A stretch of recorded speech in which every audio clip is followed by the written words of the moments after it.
Мне было 12 лет, и меня принудили к сексу ребята со двора. Меня не били, а просто выловили нас с подружкой на крыше, где мы прятались, чтоб покурить. Пай девочкой я не была, уже красилась и курила, но до этого дня я не целовалась даже. И тут они подошли и начали предлагать. Не буду вдаваться в подробности, что сделать, я восприняла это как шутку. Смеясь, оттолкнула одного и попыталась уйти, но мне не дали это сделать, перегородив путь. И начались часы уговоров, угроз, манипуляций. Ну, может, не часы, но мне казалось, это длилось вечно.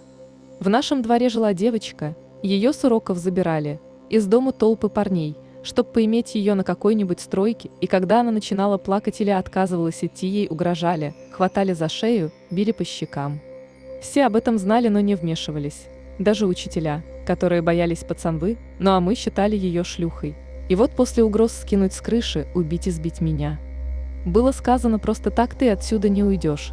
Но если ты по-мирному все это сделаешь, об этом никто не узнает. Если нет, то все будут знать об этом, и ты станешь еще одной шлюхой района. Даже если сейчас ты не согласишься, мы тебя изобьем, а потом все так будут делать. Да и плюс, никто тебя даже спрашивать не будет. Цени, мол, наше доброе отношение к тебе. Меня все это время так колотило, что я разговаривать не могла и тоже умоляла их, угрожала им, что у меня дядя прокурор города. Что у старшей сестры парень авторитет, врала, конечно, на что мне было сказано, что ты ничего не докажешь. Ты не первая, посмотри, мол, на себя, кто тебе поверит. А я и правда рано повзрослела. Была рослая, выше одноклассниц, в свои 12. Мне можно было дать все 15. Да и лучшая подруга у меня была на 4 года старше. Про нее я как-нибудь потом расскажу, в свете этого случая, но я была наивна и развитием на свой возраст. От того, как сильно билось мое сердце, болела грудь. До сих пор помню это ощущение, хотя мне уже давно за 30. В общем, я согласилась. Пришла домой, когда уже стемнело.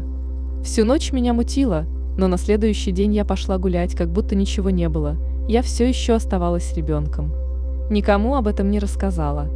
Но все об этом знали уже на следующий день, что типа я сама согласилась. Я сбегала через спортзал, если видела кого-то из тех. Я носила с собой нож в рюкзаке. Подружка, которая тогда куда-то испарилась, спрашивала меня, правда ли то, что обо мне рассказывают. На что я ей отвечала: врут. Меня больше не трогали. Но спустя годы. Вот недавно что-то завелись мы с мамой, слово за слово, и она мне выдает, типа бла-бла-бла, ты шлялась с 12 лет, таскалась. У меня был шок, я ей сразу заявила, что меня изнасиловали, а она сказала, ну значит сама виновата, задеть хотела, не со зла, а сгоряча, видимо и до нее доходили слухи, что я сама согласилась. Мама у меня добрая женщина, но ко мне всегда была несправедлива, если я жаловалась, говорила, что сама виновата. И не хотелось даже делиться ничем, боялась ее осуждения или упреков с ее мерзкой трактовкой. Большая просьба не искать крайних в моем рассказе. Я спустя десятилетия взяла ответственность за все на себя. И никого не виню, смысла нет жить прошлым, когда ничего не изменить. Тая обиды, я просто делюсь фактом из своей жизни, чтобы устеречь родителей от каких-нибудь ошибок.